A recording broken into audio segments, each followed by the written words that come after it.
ಬನ್ನಿ ಸ್ನೇಹಿತರೆ, ಈಗ 34 ಸೈಜ್ ಕಟೋರಿ ಯಾವ ರೀತಿ ಬ್ಲೌಸ್ ಅಲ್ಲಿ ಅಳತೆ ತಗೊಂಡು ಕಟಿಂಗ್ ಮಾಡೋದು ಅಂತ ಹೇಳ್ಕೊಡ್ತೇನೆ.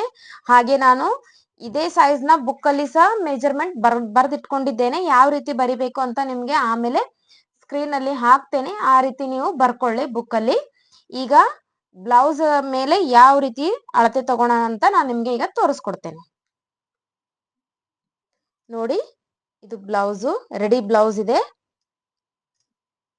ಇದು ಪರ್ಫೆಕ್ಟ್ ಆಗಿ ಎಲ್ಲ ಚೆನ್ನಾಗಿ ಈ ರೀತಿ ಇಟ್ಕೊಳ್ಬೇಕು. ನೋಡಿ, ಕಾಣಿಸ್ತಿದೆ ಅಲ್ಲ ನಾನು ಯಾವ ರೀತಿ ಇಟ್ಟಿದ್ದೇನೆ ಅಂತ.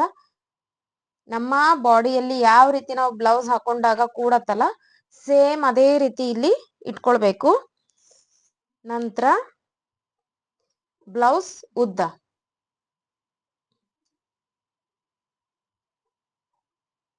ಇದು 12.5 ಇದೆ. ನಾನು ಅರ್ಧ ಇಂಚ್ ಎಕ್ಸ್ಟ್ರಾ ತಗೊಳ್ತಿದ್ದೇನೆ. 13 ಅಂದಲ್ಲಿ 1 ಇಂಚ್ ಹೊಲಿಯಕ್ಕೆ. ಬ್ಲೌಸ್ ನಮ್ಗೆ ರೆಡಿ 13 ಮಾಡ್ಲಿಕ್ಕುಂಟು. ಸೊ ಹೊಲಿಯಕ್ಕೆ ಅಂತ ಹೇಳಿ 1 ಇಂಚ್ ಎಕ್ಸ್ಟ್ರಾ ತಗೊಳ್ತಿದ್ದೇನೆ. 14 ಉದ್ದ 14. ನಿಮ್ಗೆ ಕಟೋರಿ ಕಾಣಿಸ್ಲಿ ಅಂತ ಹೇಳಿ ಕರೆಕ್ಟ್ ಆಗಿ ನಾನು ಈ ವೈಟ್ ಶೀಟ್ ತಗೊಂಡಿದ್ದೇನೆ. ನೋಡಿ 14 ಇಲ್ಲಿ ಪಾಯಿಂಟ್ ಮಾಡಿದ್ದೇನೆ. ನೋಡಿ 14.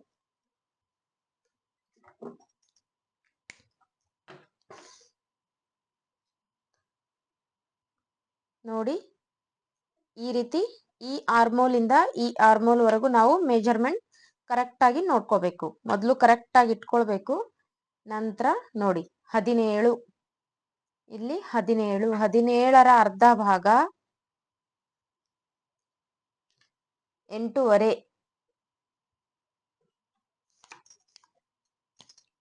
ಇಲ್ಲಿ ನೋಡಿ ಈ ರೀತಿ ಪಾಯಿಂಟ್ ಮಾಡ್ಕೊಳ್ಳೋಣ. ಇದು ಅಗಲ 8.5.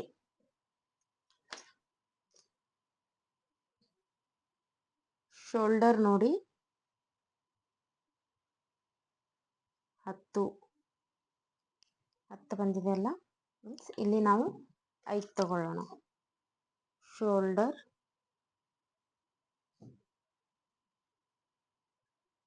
5. ನಿಮ್ಗೆ ಚೆನ್ನಾಗಿ ಕಾಣಿಸ್ಲಿ ಅಂತ ನಾನು ಈ ಮಾರ್ಕರ್ ಇಂದ ಹಾಕ್ತಿದ್ದೇನೆ. ಆರ್ಮೋಲು ನೋಡಿ, ಆರ್ಮೋಲು 5 ಇದೆ. ಆರ್ಮೋಲ್ ಉದ್ದ 5 ಇದೆ. ಆರ್ಮೋಲ್ ರೌಂಡ್ ಕೂಡ ಚೆಕ್ ಮಾಡಬೇಕು. ನೋಡಿ, ಆರ್ಮೋಲ್ ರೌಂಡ್ 8 ಇದೆ. ಕಾಣಿಸ್ತಿದೆ ಅಲ್ಲ, 8. ಆರ್ಮೋಲ್ 5. ಇಲ್ಲಿಂದ ಕರೆಕ್ಟ್ ಆಗಿ 8.5. ನೋಡಿ, ಇಲ್ಲಿಂದ ಇಲ್ಲಿವರೆಗೆ 8.5 ತಗೊಂಡಿದ್ದೇನೆ. 34ರ 4ನೇ ಭಾಗ.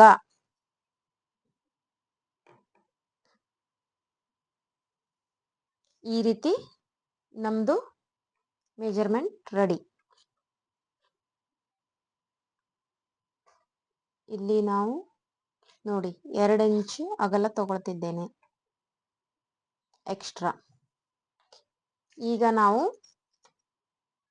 ಆರ್ಮೋಲ್ ಹಾಕೊಳ್ಳೋಣ. ಇಲ್ಲಿ ನೋಡಿ 1.5.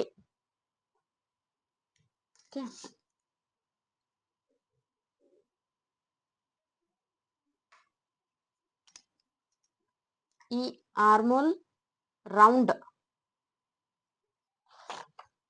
ಆರ್ಮೋಲ್ ಅಗಲ ಅಂತ ಬರೆದಿದ್ದೇನೆ 8. ಈಗ ಈ 8 ಇದರಲ್ಲಿ ಬರುತ್ತೋ ಇಲ್ವೋ ಅಂತ ನಾವು ಚೆಕ್ ಮಾಡ್ಕೊಳ್ಬೇಕು ಮೊದಲು. ಅಕಸ್ಮಾತ್ ಆರ್ಮೋಲ್ ಕರೆಕ್ಟ್ ಆಗಿ ಬಂದ್ರೆ ನೋಡಿ, ಆರ್ಮೋಲ್ ರೌಂಡ್ ನೋಡ್ಕೊಳ್ಳೋಣ. ಇದು ನೋಡಿ 7.5 ಬರ್ತಾ ಇದೆ. ಓಕೆ, 7.5 ಬರ್ತಾ ಇದೆ ಅಂದ್ರೆ ನಾವು ಇನ್ನೊಂಚೂರು ಕೆಳಗೆ ತಗೊಳ್ಳೋಣ. ಕರೆಕ್ಟ್ ಆಗ್ಬಿಡತ್ತೆ. 1-2 ಕಡ್ಡಿ ಅಷ್ಟು ನೋಡಿ.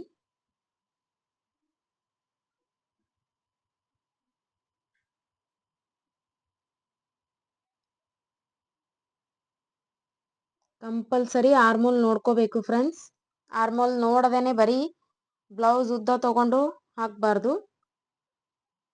ನೋಡಿ, 3 3 ಕಡ್ಡಿ ಎಕ್ಸ್ಟ್ರಾ ಬಂದಿದೆ ನಂದೀಗ. ಇಲ್ಲಿಂದ 1.5 ಇಲ್ಲಿ ಬರುತ್ತೆ.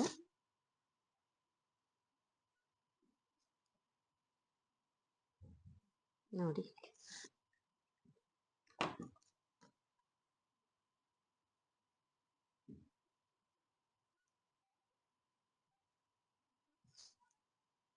ನೋಡಿ ಈ ರೀತಿ ಕರೆಕ್ಟ್ ಆಗಿ ರೌಂಡ್ ನೋಡ್ತಾ ನೋಡ್ತಾ ಇಲ್ಲಿ ನೋಡಿ 8 ಬಂತಲ್ಲ, ಕರೆಕ್ಟ್ ಆಗಿ 8 ಬಂದಿದೆ. ಈ ರೀತಿನೂ ಆರ್ಮೋಲ್ ನೋಡ್ಕೊಳ್ಬೇಕು. ಇನ್ನೊಂದು ಟ್ರಿಕ್ ಹೇಳ್ಕೊಡ್ತೇನೆ, ಇಲ್ಲಿ ನೋಡಿ. ಈಗ ಇಲ್ಲಿ ಆರ್ಮೋಲ್ ನಾವು ಫಿಟ್ಟಿಂಗ್ ಮಾಡಿದ್ದೀವಲ್ಲ, ಈ ಫಿಟ್ಟಿಂಗ್ ಇಂದ ಈ ರೀತಿ ಇಲ್ಲಿವರೆಗೂ ಎಷ್ಟಾಗತ್ತೆ? 7 ಇದೆ. ನಾನು ಆಲ್ರೆಡಿ ಅರ್ಧ ಇಂಚ್ ಎಕ್ಸ್ಟ್ರಾ ತಗೊಂಡಿದ್ದೇನೆ ಬ್ಲೌಸ್ ಎಕ್ಸ್ಟ್ರಾ ಮಾಡಬೇಕು ಅಂತ. ಹಾಗಾಗಿ 7.5 ಇಲ್ಲಿ 7.5 ಇದೆ. ಈಗ ಹೊಲಿಯಕ್ಕೆ ಹಿಡ್ಕೊಂಡು 8.5 ಎಕ್ಸ್ಟ್ರಾ ಅಂದ್ರೆ ಇಲ್ಲಿ ನಮ್ಗೆ ಈಗ ಈ ಲೈನಿಂದ ಈ ಲೈನಿನವರೆಗೂ 8.5 ಇದೆಯಾ ಇಲ್ವಾ ಅಂತ ಈಗ ಚೆಕ್ ಮಾಡ್ಕೊಳ್ಳೋಣ. ಓಕೆ, ನೋಡಿ 8.5 ಕರೆಕ್ಟ್ ಆಗಿದೆ ನೋಡಿ. ಈಗ ಇಲ್ಲಿಂದ ಅರ್ಧ ಹೊಲಿಯಕ್ಕೆ ಹೋಗತ್ತೆ, ಇಲ್ಲಿಂದ ಅರ್ಧ ಹೊಲಿಯಕ್ಕೆ ಹೋಗತ್ತೆ. ಸೊ ಇದು ಎಷ್ಟಕ್ಕೆ ರೆಡಿ ಆಗತ್ತೆ? ಈಗ ನೋಡಿ 7.5 ಮೇಲೆ ಆಗತ್ತೆ. ಇದು ಆಲ್ರೆಡಿ 7 ಇದೆ, ಇಲ್ಲಿ ಹಿಡ್ಕೊಂಡು 7.5. ಓಕೆ, ಕರೆಕ್ಟ್ ಆಗಿ ರೆಡಿ ಆಗತ್ತೆ ನೋಡಿ. ಇದು ಎಲ್ಲ ನಾವು ಆರ್ಮೋಲಲ್ಲಿ ಕರೆಕ್ಟ್ ಆಗಿ ಚೆಕ್ ಮಾಡ್ಕೊಳ್ಬೇಕು. ಮೊದಲು ರೌಂಡ್ ಹಾಕೊಳ್ಬೇಕು. ರೌಂಡ್ ಆದ್ಮೇಲೆ ಇದು ಸಹ ಮ್ಯಾಚ್ ಆಗ್ತಾ ಇದೆ ಇಲ್ವಾ ಅಂತ ಕರೆಕ್ಟ್ ಆಗಿ ನೋಡಿದ್ರೆ ನಿಮ್ ಫಿಟ್ಟಿಂಗ್ ಇಲ್ಲಿ ಈ ರೀತಿ ಚೆನ್ನಾಗಿ ಫಿನಿಶಿಂಗ್ ಬರುತ್ತೆ. ಓಕೆ,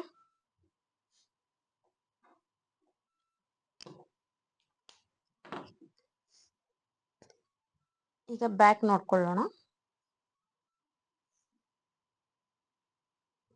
ನೋಡಿ 8 ಇದೆ. ನಾನು ಈ ರೀತಿ ಸಹ ನೋಡ್ಕೊಳ್ತೇನೆ ನೋಡಿ. ಇಲ್ಲಿಂದ ಹೀಗೆ ನೋಡ್ಕೊಂಡು ಇಲ್ಲಿ 4 ಇದೆಯಲ್ಲ, 1 ಇಂಚ್ ಹೊಲಿಯಕ್ಕೆ ಅಂತ ಇಟ್ಬಿಡ್ತೇನೆ, ಕರೆಕ್ಟ್ ಆಗ್ಬಿಡುತ್ತೆ. ನಾನು ಅದೇ ರೀತಿ ನೋಡ್ಕೊಳ್ಳೋದು. ಸೊ ಹಾಗಾಗಿ ಈಗನು ನಾನು ಅದೇ ರೀತಿ ತಗೊಳ್ತೇನೆ. ಅರ್ಧ ಇಂಚ್ ಎಕ್ಸ್ಟ್ರಾ ತಗೊಂಡಿದ್ದೇನಲ್ಲ, ಆ ಅರ್ಧ ಇಂಚ್ ಹಾಕಿದ್ರೆ ಇಲ್ಲಿ 5.5 ಆಗತ್ತೆ ನೋಡಿ. ಓಕೆ, ಈಗ ಇಲ್ಲಿಂದ ಇಲ್ಲಿ ಎಷ್ಟು ಬಂತು ಅಂತ ನಿಮ್ಗೆ ತೋರಿಸ್ತೀನಿ ನೋಡಿ. ಕರೆಕ್ಟ್ ಆಗಿ 8.5 ಬಂತು. ಓಕೆ, ಇಲ್ಲಿ ಸಹ ನೋಡಿ 8.5. ಇಲ್ಲಿಂದ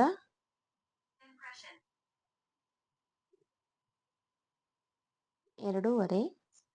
ಇಲ್ಲಿ ಮೇಲ್ಗಡೆ ನಾನು 2 ತಗೊಳ್ತಿದ್ದೇನೆ. ಈ ತರ ಹಾಕೋದ್ರಿಂದ ನಮ್ ಶೋಲ್ಡರು ಇಲ್ಲಿಂದ ಭುಜ ಜಾರುವುದಿಲ್ಲ. ಇಲ್ಲಿ ಯಾವಾಗ್ಲೂ ನಾವು ಆಲ್ಮೋಸ್ಟ್ 2 ತಗೊಳ್ಬೇಕು. ತಗೊಂಡು ಈ ರೀತಿ ಸ್ಟಿಚ್ ಮಾಡಿದ್ರೆ ಕಂಪಲ್ಸರಿ ಭುಜ ಜಾರೋದಿಲ್ಲ. ಇದಕ್ಕೆ ನೋಡಿ ನಾನು ಈ ತರ ಶೇಪ್ ಹಾಕೊಳ್ಳುತ್ತೇನೆ, ತೋರಿಸ್ತೇನೆ ನೋಡಿ ನಿಮ್ಗೆ. ಈಗ ಇಲ್ಲಿಂದ ಇಲ್ಲಿವರೆಗೂ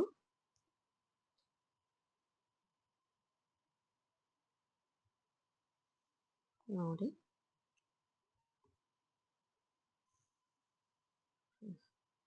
6.5.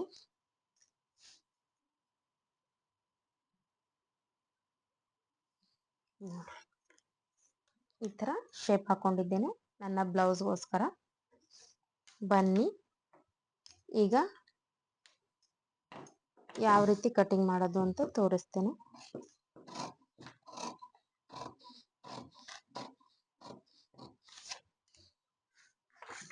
ಈಗ ನೋಡಿ, ಇಲ್ಲಿ ಹಾಕೊಂಡಿದೀವಲ್ಲ, ಇದೇ ಕಟಿಂಗ್ ಮಾಡಬೇಕು.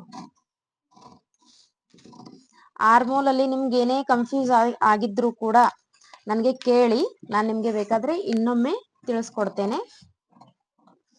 ತುಂಬಾ ಚೆನ್ನಾಗಿ ಹೇಳ್ಕೊಟ್ಟಿದ್ದೇನೆ, ಆದ್ರೂ ಸಹ ನಿಮ್ಗೆ ತಿಳಿಲಿಲ್ಲ ಅಂದ್ರೆ ನನಗೆ ಇನ್ನೊಂದ್ಸಲ ಹೇಳ್ತೇನೆ. ಕಮೆಂಟ್ಸ್ ಅಲ್ಲಿ ಹಾಕಿ, ತಿಳಿದಿಲ್ಲ ಅಂತ ಹೇಳಿ ಹಾಕ್ತೇನೆ. ಓಕೆ,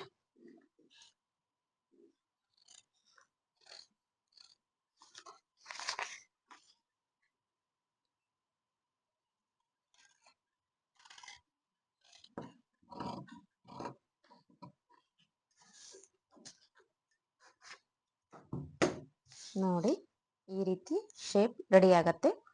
ಈಗ ಇದೇ ಪಾರ್ಟ್ ಇಟ್ಕೊಂಡು ಮುಂದಿನದ್ ಕಟ್ ಮಾಡಿ ಯಾವ ರೀತಿ ಕಟೋರಿ ತೆಗಿಬೇಕು ಅಂತ ನಾನು ನಿಮ್ಗೆ ಈಗ ತೋರಿಸ್ತೇನೆ.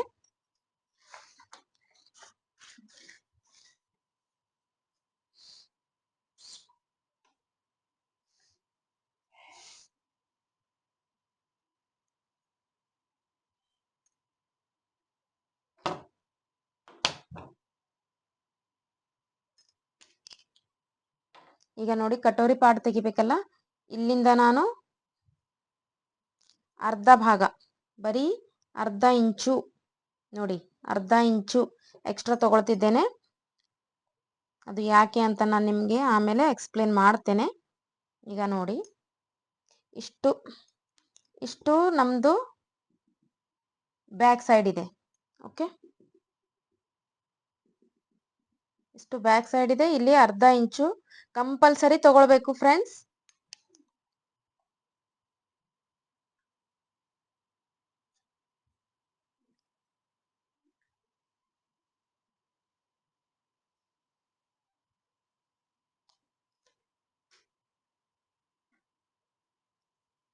ಇಲ್ಲಿ ನೋಡಿ ಇದು ನಮ್ದು ಫ್ರಂಟ್ ಪಾರ್ಟ್ ರೆಡಿ. ಇದಕ್ಕೆ ಸ್ವಲ್ಪ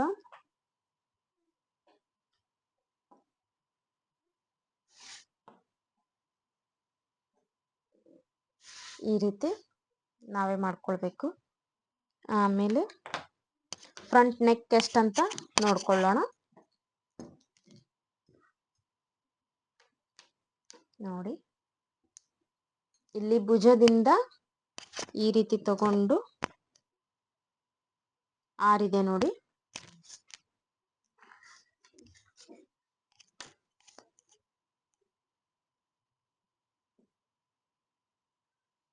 ನೋಡಿ 6, ಇಲ್ಲಿಂದ 2.5 ತಗೊಳ್ತೇನೆ ಈ ರೀತಿ.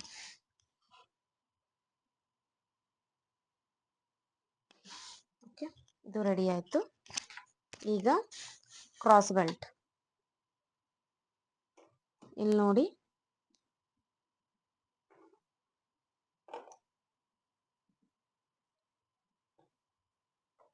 ಮೂರು ತಗೊಳ್ತಾ ಇದ್ದೇನೆ.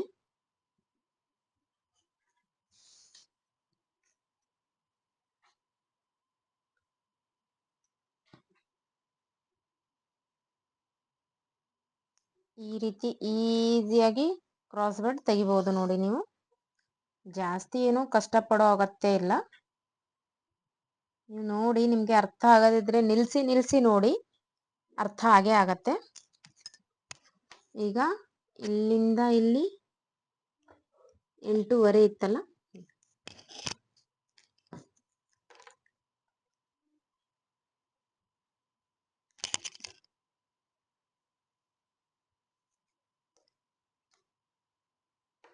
ನೋಡಿ ಇದು ಈ ರೀತಿ ಫ್ರಂಟ್ ಪಾರ್ಟ್ ರೆಡಿ ಆಯ್ತು. ಈಗ ಇದರಿಂದ ನಾವು ಕಟೋರಿ ತೆಗೆಯೋಣ. ಓಕೆ, ಇದು 34 ಸೈಜ್ ಇರೋದ್ರಿಂದ ಇದು 4 ಟಕ್ಸ್ ಬ್ಲೌಸ್ ಇದೆ. ಸೊ ನಾನೇ ಕಟೋರಿನ ತೆಗಿತಾ ಇದ್ದೇನೆ. ಇದ್ರ ಕಟೋರಿ ನಾನು 5 ಇಟ್ಕೊಳ್ತೇನೆ. ಇಲ್ಲಿ 5 ಮತ್ತೆ ಇಲ್ಲಿ ನೋಡಿ ಕಂಪಲ್ಸರಿ ಬಾಕ್ಸ್ ಮಾಡ್ಕೊಳ್ಬೇಕಾಗತ್ತೆ. ಓಕೆ, ಈಗ ಇಲ್ಲಿಂದ 1. ಇದು ಯಾಕೆ ಈ ರೀತಿ ತೆಗೆಯೋದಂದ್ರೆ ಆರ್ಮೋಲಿಂದ ಇಲ್ಲಿ 1 ಇಂಚಿನ ಗ್ಯಾಪ್ ಕೊಡಬೇಕು. ಈ ರೀತಿ ಲೈನ್ ಹಾಕಕ್ಕೆ ಈ ಲೈನ್ ಬಂದು ಟಕ್ಸ್ ಹಿಡಿಯಕ್ಕಿರತ್ತೆ. ಓಕೆ, ಇಲ್ಲಿ ನೋಡಿ ಇದರ ಪಾಯಿಂಟ್ ಇಲ್ಲಿ ಬರುತ್ತೆ. ಓಕೆ, ಈಗ ಕಟೋರಿ ಶೇಪ್ ತೆಗೆಯೋಣ.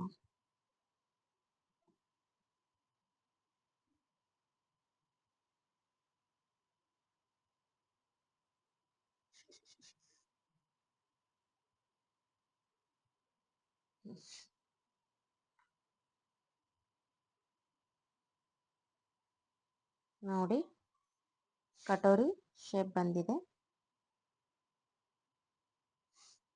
ನೋಡಿ ಚೆನ್ನಾಗಿ ಬಂತಲ್ಲ. ಇದೇ ರೀತಿ ನೀವು ಸಹ ಮನೆಯಲ್ಲಿ ಹಾಕಿ ಪ್ರಾಕ್ಟೀಸ್ ಮಾಡಿ ಫ್ರೆಂಡ್ಸ್. ನೋಡಿ ಈ ಶೇಪ್ ಏನಿದೆ ಕರೆಕ್ಟಾಗಿ ಈ ಥರ ಬರಬೇಕು. ಇಲ್ಲಿ ನೋಡಿ ಜಾಸ್ತಿ ಮೇಲಕ್ಕೇನು ಹೋಗಿಲ್ಲ, ಜಾಸ್ತಿ ಕೆಳಕ್ಕೇನು ಬಂದಿಲ್ಲ. ಇಲ್ಲಿಂದ ಕಂಪಲ್ಸರಿ ಇಷ್ಟು ಗ್ಯಾಪ್ ಇರಬೇಕು ಫ್ರೆಂಡ್ಸ್. ಇಲ್ಲಿಂದ 2.5 ಈ ಗ್ಯಾಪ್ನ ನೀವು ಕಂಪಲ್ಸರಿ ನೋಡ್ಕೊಳ್ಳಿ. 2.5 ಇದೆಯಾ ಇಲ್ವಾ ಅಂತ ಹೇಳಿ. ಓಕೆ, ಇಲ್ಲಿ ಕಂಪಲ್ಸರಿ 2.5 ಈ ಆರ್ಮೋಲಿಂದ ಈ ಕಟೋರಿವರೆಗೂ 2.5 ಗ್ಯಾಪ್ ಇರಬೇಕು. ಓಕೆ, ಈಗ ಯಾವ ರೀತಿ ಕಟಿಂಗ್ ಮಾಡೋಣ ಅಂತ ನೋಡ್ಕೊಳ್ಳೋಣ ಬನ್ನಿ. ಇದು ಕ್ರಾಸ್ ಬೆಲ್ಟ್ ನಾನು ಹೇಳ್ದೆ ಅಲ್ಲ, ಅರ್ಧ ಇಂಚ್ ಎಕ್ಸ್ಟ್ರಾ ತಗೊಳ್ಬೇಕು ಅಂತ. ಈ ಕ್ರಾಸ್ ಬೆಲ್ಟ್ಗೋಸ್ಕರನೇ ಈ ಅರ್ಧ ಇಂಚ್ ಎಕ್ಸ್ಟ್ರಾ ತಗೊಂಡಿದ್ದು.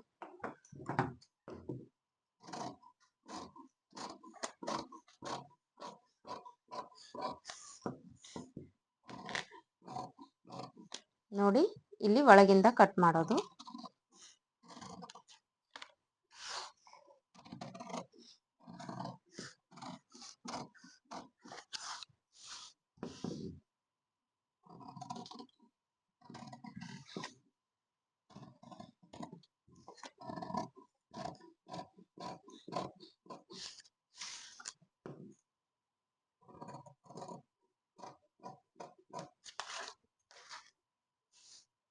ನೋಡಿ ಈಗ ಕ್ರಾಸ್ ಬೆಲ್ಟ್ ತೆಗೆಯೋಣ.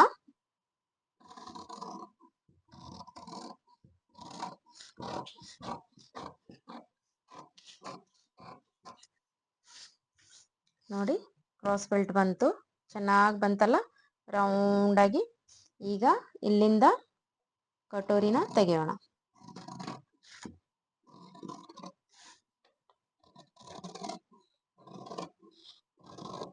ನೋಡಿ ಕಟೋರಿ ಶೇಪ್ ಬಂತು ನೋಡಿ.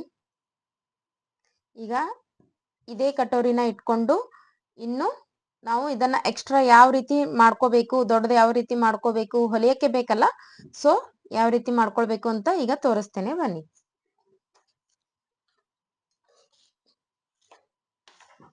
ಇದೇ ಉಳಿದಿತ್ತಲ್ಲ ಪೇಪರ್, ಇದರಲ್ಲೇ ಹಾಕೊಳ್ತಿದ್ದೇನೆ.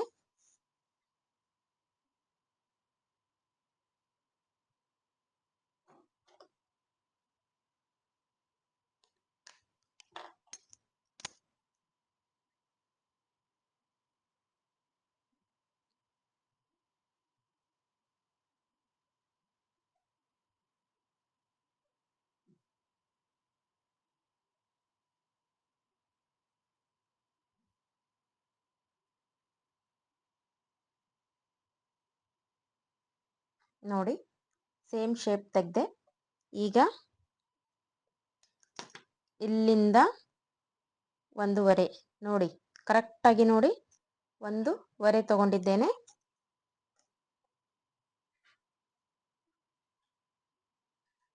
ನೋಡಿ ಇಲ್ಲಿಂದ ಅರ್ಧ ಇಂಚ್,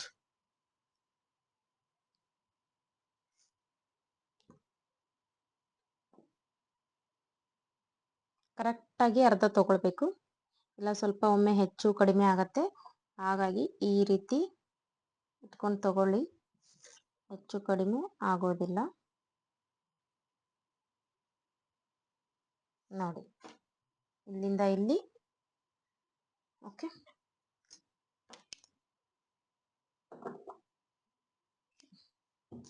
ಈಗ ಈ ಮೂಲೆಯಿಂದ ಈ ಮೂಲೆವರೆಗೆ ಎಷ್ಟು ಬಂತಲ್ಲ, ಇಲ್ಲಿ ನೋಡಿ 7.5 ಬಂದಿದೆ. ಇದರ ಅರ್ಧ ನಾವು ತೆಗಿಬೇಕು. ನೋಡಿ ಈ ತರ ಅರ್ಧ ತೆಗೆದು ಇಲ್ಲಿ ಒಂದು ಪಾಯಿಂಟ್ ಮಾಡಿ. ಓಕೆ, ನೋಡಿ ಕಾಣಿಸ್ತಿದೆಯಲ್ಲ ಪಾಯಿಂಟ್. ಈಗ ಅರ್ಧ ನೋಡಿ, ಇದರ ಅರ್ಧ 3.5 ಮೇಲೆ 2 ಕಡ್ಡಿ ಬಂದಿದೆ. ಸೊ ಈ ತರ. ಈಗ ನೋಡಿ ಇಲ್ಲಿಂದ ನಾವು 1.5 ತಗೊಳ್ಬೇಕು. 1.5 ಕರೆಕ್ಟಾಗಿ 1.5 ತಗೊಂಡಿದ್ದೀನಿ. ಈ ರೀತಿ ಮೆಜರ್ಮೆಂಟ್ ಹಾಕೊಂಡು ನೀವು ಕಟ್ ಮಾಡಿ ಫ್ರೆಂಡ್ಸ್, ತುಂಬಾ ಚೆನ್ನಾಗಿ ಕಟೋರಿ ಬರುತ್ತೆ.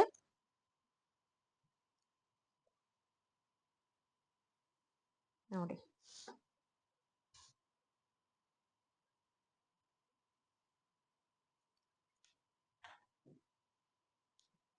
ಇಲ್ಲಿ 1.5,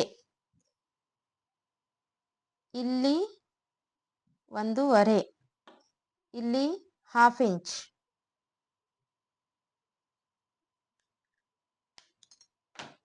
ಈಗ ಯಾವ ರೀತಿ ಕಟಿಂಗ್ ಮಾಡೋಣ ಅಂತ ತೋರಿಸ್ತೇನೆ.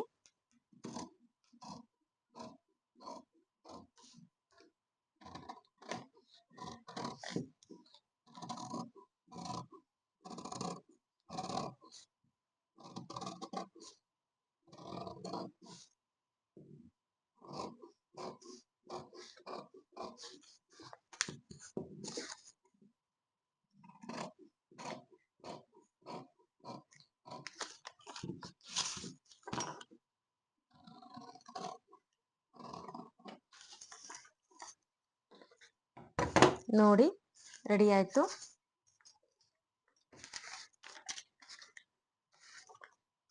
ಇದು ಬ್ಯಾಕು, ಇದು ಫ್ರಂಟು, ಇದು ಕಟೋರಿ, ಇದು ಕ್ರಾಸ್ ಬೆಲ್ಟ್. ರೆಡಿ ಆಯ್ತು ನೋಡಿ. ನಿಮ್ಗೆ ಇದ್ರಲ್ಲಿ ಏನೇ ಅರ್ಥ ಆಗಿಲ್ಲ ಅಂದ್ರೂ ಸಹ ನನಗೆ ಕಮೆಂಟ್ ಅಲ್ಲಿ ಹಾಕಿ ಫ್ರೆಂಡ್ಸ್, ನಾನು ನಿಮ್ಗೆ ಮತ್ತೆ ಹೇಳ್ಕೊಡ್ತೇನೆ. ಬನ್ನಿ, ಇದೇ ಇಟ್ಕೊಂಡು ಯಾವ ರೀತಿ ಬಟ್ಟೆನ ಕಟ್ ಮಾಡೋದು ಅಂತ ಹೇಳ್ಕೊಡ್ತೇನೆ. ಈಗ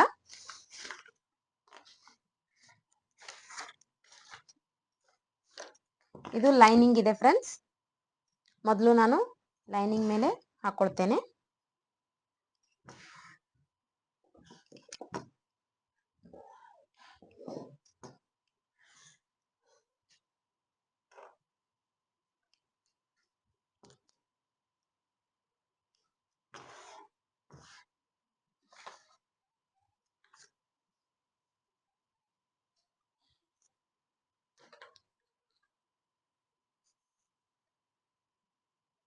ನೋಡಿ, ಬ್ಯಾಕ್ ಹಾಕುವಾಗ ಯಾವಾಗ್ಲೂ ಇದು ಯಾವ ಕಡೆ ಪ್ಯಾಕ್ ಇರತ್ತಲ್ಲ ಆ ಕಡೆನೆ ಹಾಕೊಳ್ಬೇಕು.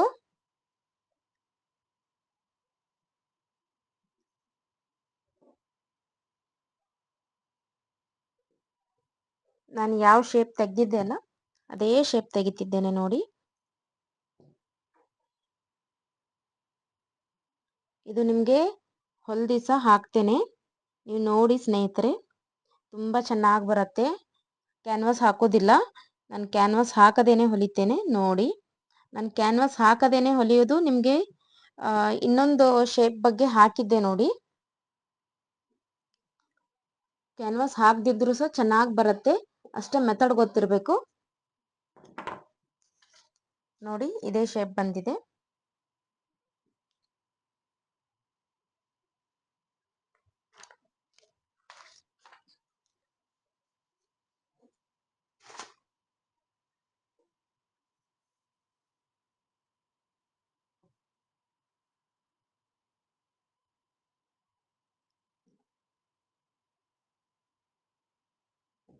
ಮೊದಲು ಕಟೋರಿ ಹೇಳಿದ್ದೆ ನಾನು, ಆದರೆ ಒಬ್ಬರು ಫ್ರೆಂಡ್ಸ್ ಹಾಕಿದ್ರು ವೈಟ್ ಪೇಪರಲ್ಲಿ ಹಾಕಿ ತಿಳಿಸಿ ಮೇಡಮ್ ಅಂತ. ಸೊ ವೈಟ್ ಪೇಪರಲ್ಲಿ ಚೆನ್ನಾಗಿ ಕಾಣಿಸುತ್ತೆ, ಅದು ಕರೆಕ್ಟ್ ಇದೆ. ಹಾಗಾಗಿ ನಾನು ಸಹ ವೈಟ್ ಪೇಪರಲ್ಲೇ ಹಾಕ್ತಿದ್ದೇನೆ ನೋಡಿ.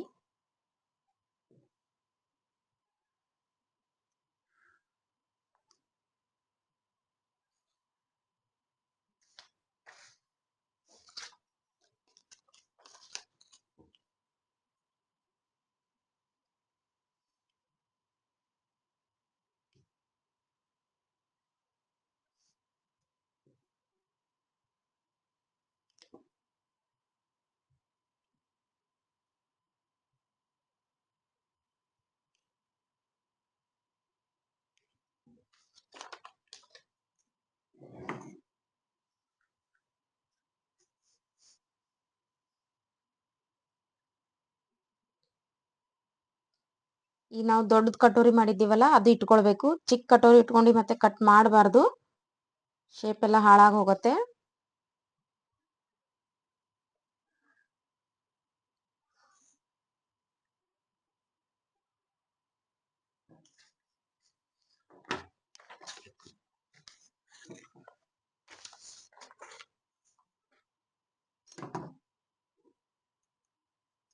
ನಾನು ಈ ಶೇಪನ್ನು ಕಟ್ ಮಾಡೋದಿಲ್ಲ, ಹೊಲಿಯುವಾಗ ಕಟ್ ಮಾಡ್ತೇನೆ. ಯಾವ ರೀತಿ ಅಂತ ನಾನು ಆಮೇಲೆ ತೋರಿಸ್ತೇನೆ ನಿಮಗೆ. ಈಗ ನಾನು ಇದೇ ರೀತಿ ಸ್ಟ್ರೇಟ್ ಆಗಿ ಕಟ್ ಮಾಡ್ತೇನೆ.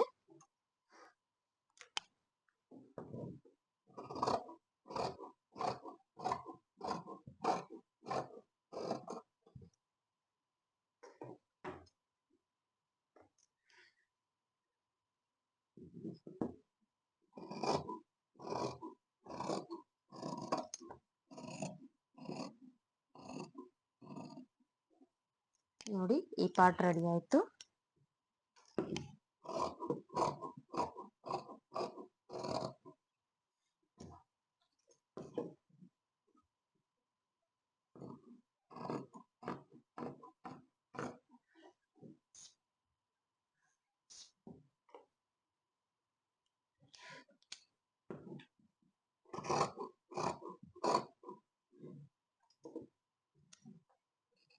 ನಾನು ತೋಳನ್ನ ಇದರಲ್ಲಿ ತೋರಿಸಿಲ್ಲ ನಿಮಗೆ.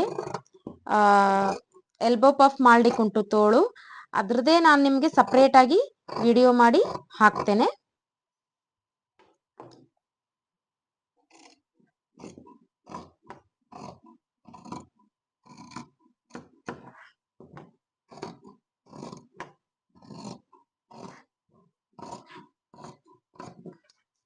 ಫ್ರಂಟ್ ಪಾರ್ಟು,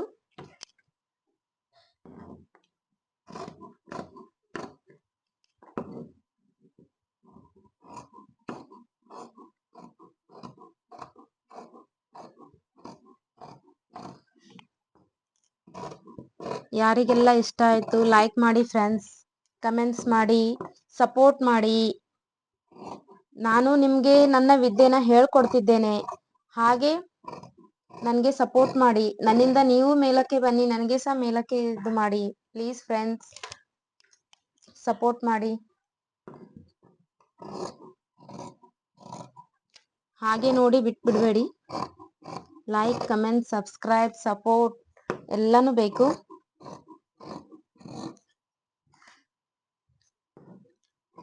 ನಿಮ್ಗೆ ಇಷ್ಟ ಆಗಿಲ್ಲ ಅಂದ್ರೂ ಸಹ ಪರವಾಗಿಲ್ಲ, ಇಷ್ಟ ಆಗಿಲ್ಲ ಅಂತ ಹೇಳಿ ಕಮೆಂಟ್ ಮಾಡಿ.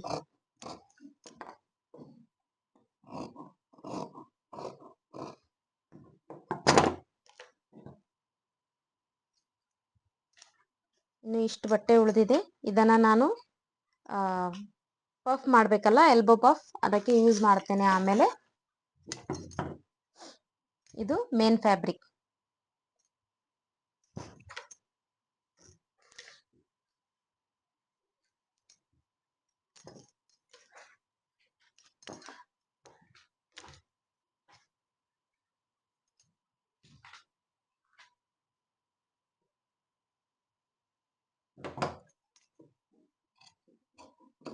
ಸ್ವಲ್ಪ ಎಕ್ಸ್ಟ್ರಾ ಇಟ್ಕೊಳ್ಳಿ. ಇಲ್ಲಿ ನೋಡಿ, ಈ ತರ ಎಕ್ಸ್ಟ್ರಾ ಇಟ್ಕೊಳ್ಳಿ.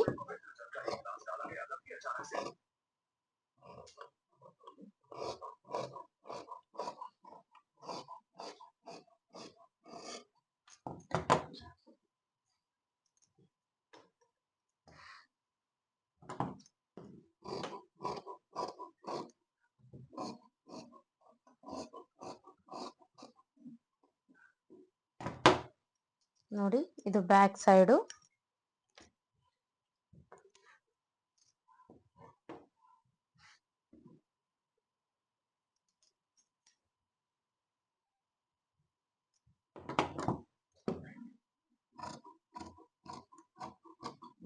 ಈ ತರ ಸ್ವಲ್ಪ ಎಕ್ಸ್ಟ್ರಾ ಇಟ್ಕೊಳ್ಳಿ.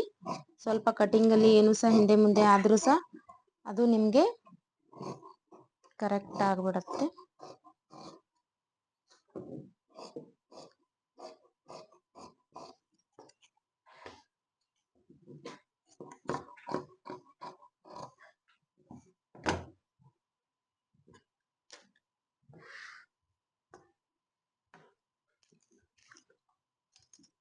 ನೋಡಿ, ಕಟೋರಿ ಪಾರ್ಟ್ ಅನ್ನ ಇಲ್ಲಿ ತೆಗಿತೇನೆ.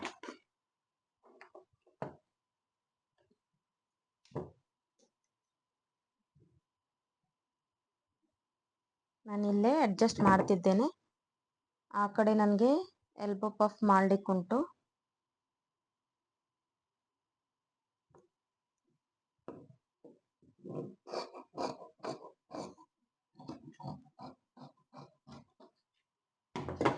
ಇನ್ನು ನೋಡಿ, ಇಷ್ಟು ಉಳಿದಿದೆ. ಇದು ನಾನು ಆಮೇಲೆ ನಿಮಗೆ ಬರೀ ತೋಳನ್ನೇ ಸ್ಟಿಚ್ ಮಾಡಿ ಯಾವ ರೀತಿ ಕಟಿಂಗ್ ಮಾಡಬೇಕು ಅಂತ ಹಾಕ್ತೇನೆ.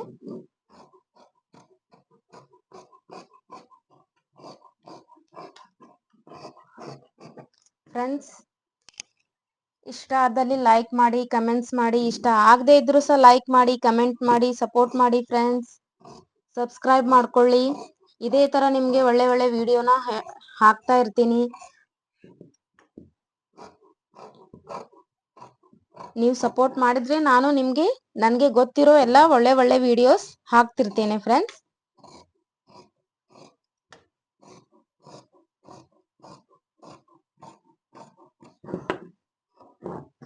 ಕ್ರಾಸ್ ಬೆಲ್ಟ್ ಎಕ್ಸ್ಟ್ರಾ ಕಟ್ ಮಾಡಬಾರ್ದು. ಇದು ಎಷ್ಟಿದೆ ಅಷ್ಟೇ ಮಾಡ್ಕೊಳ್ಳಿ. ಓಕೆ, ನೋಡಿ ಫ್ರಂಟ್ ಪಾರ್ಟ್ ಬ್ಯಾಕ್ ಪಾರ್ಟ್ ಎರಡೂ ರೆಡಿ. ಇದನ್ನ ಯಾವ ರೀತಿ ಹೊಲಿಯಬೇಕಂತ ನಾನು ಇನ್ನೊಂದು ವಿಡಿಯೋದಲ್ಲಿ ನಿಮ್ಗೆ ಹೇಳ್ಕೊಡ್ತೇನೆ ಫ್ರೆಂಡ್ಸ್. ನನ್ನ ವಿಡಿಯೋ ಇಲ್ಲಿವರೆಗೂ ನೋಡಿದ್ದಕ್ಕೆ ತುಂಬಾ ಧನ್ಯವಾದಗಳು ಫ್ರೆಂಡ್ಸ್.